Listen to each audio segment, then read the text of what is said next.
Namathu Ratana Tayasa. May I pay homage to Triple Zem, the Buddha, Dhamma, and the Sangha. My respect goes to my parents and my teachers. Hello, good evening, everyone. Today is Wednesday, the 3rd of January 2020. This is Achan Sujan from Warapunya Meditation Center, Aberdeen, Scotland. As usual, I'm here with you all tonight. And I hope that you're all having a wonderful time playing with the snow or having a fire on and sitting next to the fire. So we have another days of snow. So we have quite a nice snowfall today, and still following. Still falling. So, hello Vilash, Amol. Hello Margaret, good evening. Hello Manish. Hello Emma. Hello Yvonne, Rajani, Margaret, and everyone. So, thank you everyone for joining with me today. So this is ongoing Dhamma sessions, and it's been since April last year, continue until today, although there are some nights that I didn't give talks. And Tuesdays have also moved to Zoom and more focus on the discussions. And from this year I have been reading this Samyutta Nikaya, the Satipatthana Samyutta. Now today I will be reading this discourse number 9, which is a very, very important discourse. In fact, I have heard about it for a long time, but I didn't read all this discourse, because this discourse is talking about making ourselves as our own island and taking a refuge of our own self rather than anybody else.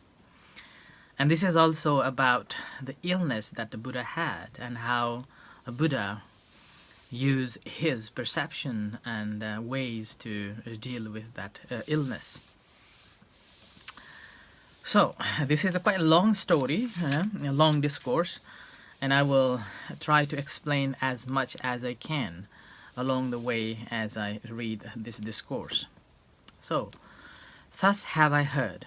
And now this, as you may have known, that the word "thus have I heard" is basically means that it was spoken by the Venerable Ananda, who was the attendant of the Buddha. Okay? And because Venerable Ananda was attendant of the Buddha for a long time, and he normally recollects what happened with the Buddha and what he did on that particular day. And this particular discourse also collected and recited or retold by Venerable Ananda. And further he says that on one occasion the Blessed One was dwelling at Vesali in Veluvagamaka. There the Blessed One addressed the bhikkhus thus: "Come, bhikkhus, enter upon the range wherever you have friends, acquaintance, and intimates in the vicinity of Vesali. I myself will enter upon the range right here in Veluvagamaka." Now here we could find very rarely, or quite not that often, that Buddha would invite monks to stay with him. And this is his last moments of his life.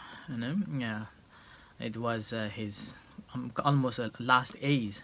And as we know that the Buddha lived until 80 years of his age, so this is basically sometime like 80 years old, just about to be 80 years old. And at that time, he simply invited the venerable monks to come and take the rains retreat. And the rains retreat is one of the retreats that every monks have to follow and observe every year, which normally starts from July for 3 months. And it's been a rule ever since time of the Buddha. Yeah? And here he invites the monks to take this 3 months retreat with him. And then, yes, Venerable Sir, those bhikkhus replied, and they entered upon the range wherever they had friends, acquaintances, and intimates in the vicinity of Vaisali, while the Blessed One entered upon the range right there in Veluvagama. Now, this Vaisali is one of the very prosperous country at that time and was governed by the republican way of governings. And that was his last visit as well. And even Buddha praised this Vaisali city or Vaisali country as being a country where there were equal rights to the woman and equal rights between men and women, and it was governed by the republicans, and timely meetings and timely quite often having meetings, and respected the senior citizens, and the protection to the children and protection to the women, like that. So that's why Buddha really loved that country and the Vaisali. And this particular discourse told at his late life. And he decided to stay in that country. Meanwhile, other monks were also invited to stay in that vicinity. Then when the Blessed One had entered upon the range, a severe illness arose in him, and terrible pain bordering on death assailed him. So at that time, Buddha had a terrible pain. And this terrible pain kind of taking his life. And this is, again, we have to remember that it's the last, it's a very the last moment of his life. He was pretty old, almost 80 years, and he had a very fragile body at that time. And he worked for 45 years non-stop. And now finally he is about to enter the parinibbana. At that time he felt this illness, and he felt like it's going to be deadly, it's like taking his life. But the Blessed One endured them, mindful and clearly comprehending without becoming distressed. Now this is quite interesting. So the Buddha endured his illnesses and became a mindful and clearly comprehending on that illness, but not distressed. So he wasn't disturbed by the illnesses that he was having, this physical pain. Then the third thought occurred to the Blessed One. It is not proper for me to attain final Nibbana without having addressed my attendants and take leave of the Bhikkhu Sangha. So Buddha basically, he thought come to him that it was so severe that he felt like he's not going to survive anymore, and yet because of his this power, he endured them and mindfully comprehending it, and then did not become distressed out of it, but had a thought that he shouldn't die before informing his attendants, who was the Ananda, and also not informing to or it says, and taken leave of the Bhikkhu Sangha. So he basically asking, having a thought that before he entered to the deathbed or dying, he should ask permission from the Sangha. And here he is giving the the authority to the community of the Sangha, rather than he himself being like the one who founded the Buddhism, and then he did not pose himself as person who can make decisions, but he simply gave the authority to the Sangha. So that's why he is simply saying that he hasn't taken a leave of the Bhikkhu Sangha yet. So let them, and then let me then suppress this illness by means of energy and live on, having resolved upon the life formation. Now, this suppressing or resolving not going to die or not going to die here, basically we have our lifespan, and then we can continue until this our life will continue with the energy and the lifespan that we have. And secondly, if we have attained certain level of supernormal powers by the practice of meditation and understanding of it, and realizing the true knowledge, you have ability to control your death for certain period or certain time. And sometimes you can even make a vow that, okay, I am not going to die until 80 years, I'm not going to die until 100 years, or I'm not going to die until 120 years, like that. You can make this resolution and with your energy, and you will be able to live on until that length of a time. But in order to have that capability, one has to attain the supernormal powers through the practice of a meditation, or at least there is a saying that you have to attain some form of a liberation, and then you will be able to take that action and make a vow that I will not die.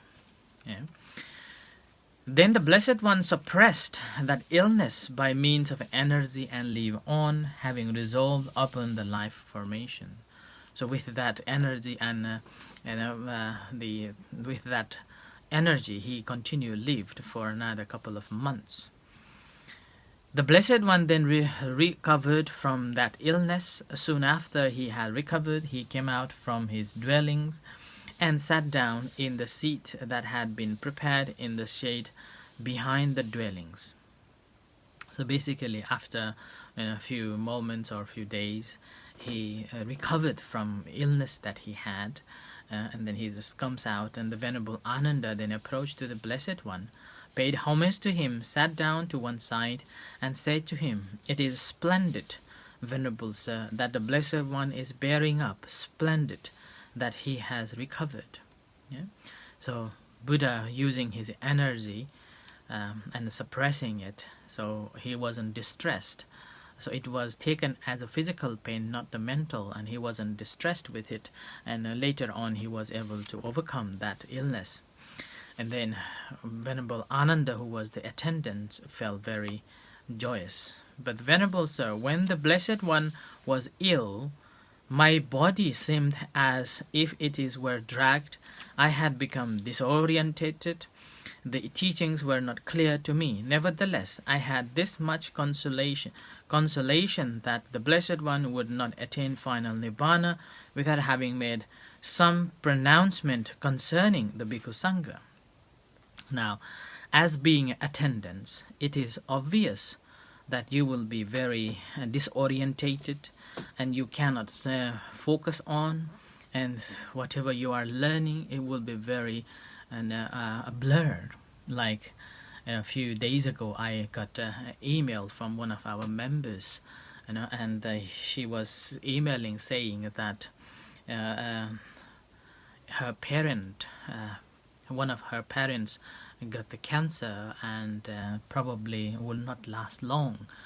And with that, she felt very distressed and all over the round, disorientated, can't concentrate, and it has given her quite a difficult time.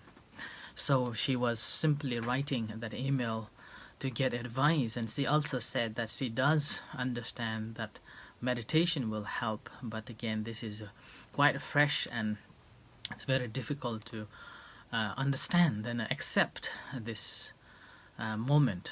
But however, I understand from here as well, we can link it so clearly that even the Venerable Ananda, who had attained the first noblehood, but being attendants of the Buddha for over 20 years, and suddenly realizing that Buddha is going to die, he felt like disorientated, and he was like everywhere, and he couldn't concentrate. And meanwhile, he had a thought that the Buddha hadn't given any instruction to the venerables, the community of the Sangha, so he would not pass away. So that was the thought he had. And when he had that thought, he expressed it when the Buddha recovered. And obviously, when our parents or when our members of a family is severely ill and almost all the time is in a bed, or we never know that whether they are coming back home or not, whether they will recover or not. And then after a few days or a few months later, we realize that he or she got recovered from that illness and then become normal. Then obviously we all feel joy and splendid. So that's the same feeling Venerable Ananda had when the Buddha was feeling Buddha was recovered from his illnesses. And then this is the next conversation with the Buddha, with the Ananda. It's very interesting. And he says, "What does the Bhikkhu Sangha now expect from me, Ananda? I have taught the Dhamma, Ananda, without making a distinction between inside and outside. The Tathagata has no closed fist of a teacher in regards to the teachings. If, Ananda, anyone think I have take charge of the Bhikkhu Sangha, or the Bhikkhu Sangha is under my direction, it is he who should make some pronouncement concerning the Bhikkhu Sangha. But Ananda, it does not occur to the Tathagata, I will take charge of the Bhikkhu Sangha, or the Bhikkhu Sangha is under my direction.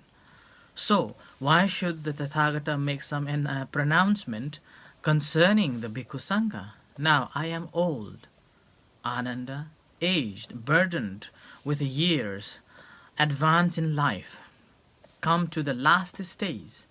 My age is now turning 80.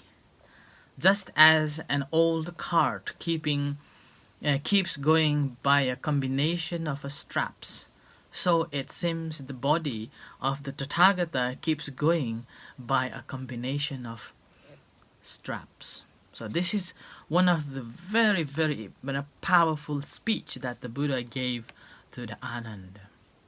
And also, it's quite interesting that how Buddha placed himself. Like suppose, like he was the creator of this Sangha community, this community of the monks. He was the creator. Under his guidance, the whole community was created. And people, all the monks and people were listening his guidance. And yet, he said that he is not. He said that he is. What he say? I will take charge of the Bhikkhu Sangha. So he hasn't got any thought of taking control over this Bhikkhu Sangha. And then he didn't think that Bhikkhu Sangha or the monastic community should follow his directions, should be under his control, like that. And this is quite powerful. And meanwhile, Buddha said here further on, saying that he would not die before taking a leave from the Sangha community. And this is when we look at the other religious teachings and denominations. There have been a fight over who will be the leader, and then after the religious leader died, and been a fight after fight, and meanwhile the leaders always take control over their followers and whoever is following the leader or religious leaders. But whereas the Buddha is giving freedom. He's not saying that you are following my teaching and you should follow my instruction, you should follow my direction, you should be using under my control, like that. Whereas Buddha saying that things that I have to teach, I have taught you. And there is no another thing is quite interesting. The Tathagata has no closed fist of a teacher in regards to the teachings. So he basically told everything that needs to be told. And there is nothing that is uncovered. Everything is said. And this is one of the qualities that Buddha gave to the venerable monks, saying that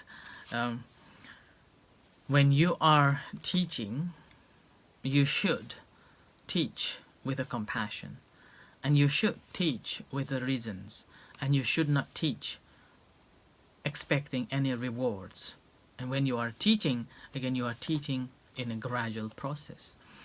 So with that, Buddha saying that he had taught all what needs to be taught, and nothing is covered and everything is uncovered, and meanwhile he is not taking in charge of the whole kind of a Buddhism itself.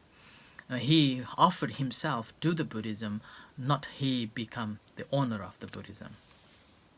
And he further said that he is very old, and he is 80 years old, and his body is like an old cart, and still keep going by the combination of straps, and it's really old. It's like a really old car, and I need a lot of maintenance. So this body is like that. So those who are listening, don't be offended that if you're old, and think about that you still can go further on. And then further, the Buddha said, whenever Ananda, by non-attention to all signs and by the cessation of a certain feelings, the Tathagata enters and dwells in the signless concentration of mind. On that occasion, Ananda, the body of the Tathagata is more comfortable. So here, basically, Buddha is talking that we may have different sensations and feelings and pains and aches in our body, but when we are meditating and concentrating and become a single-minded, when you become a single-minded, at that moment, the certain pains and aches will fade away and you feel comfortable. And Buddha was also feeling like that. Therefore, Ananda, dwell with yourself as your own island. So here, Atta Deepa Bhava. So, Ananda, dwell with yourself as your own island. With yourself as your own refuge. With no other refuge. Dwell with the Dhamma as your island. With the Dhamma as your refuge. With no other refuge. And how, Ananda, does a bhikkhu dwell with himself as his own island, with his own refuge, with no other refuge, with the Dhamma as his island, with the Dhamma and his refuge, and no other refuge. Here, so basically Buddha saying that you alone know what is the pain looks like when you get old. You alone feel that. So rather than taking a refuge of others, just take a refuge on yourself, and do not take any others as your refuge. And then how you take a refuge on your own self, and that is contemplating the body, contemplating your feeling. Sorry. And contemplating in your mind and contemplating in the phenomena. And with that, as you're contemplating in the body, feelings, mind, and the phenomena with your urgent and clearly comprehending and become a mindful, you will be able to overcome this covetousness and displeasure.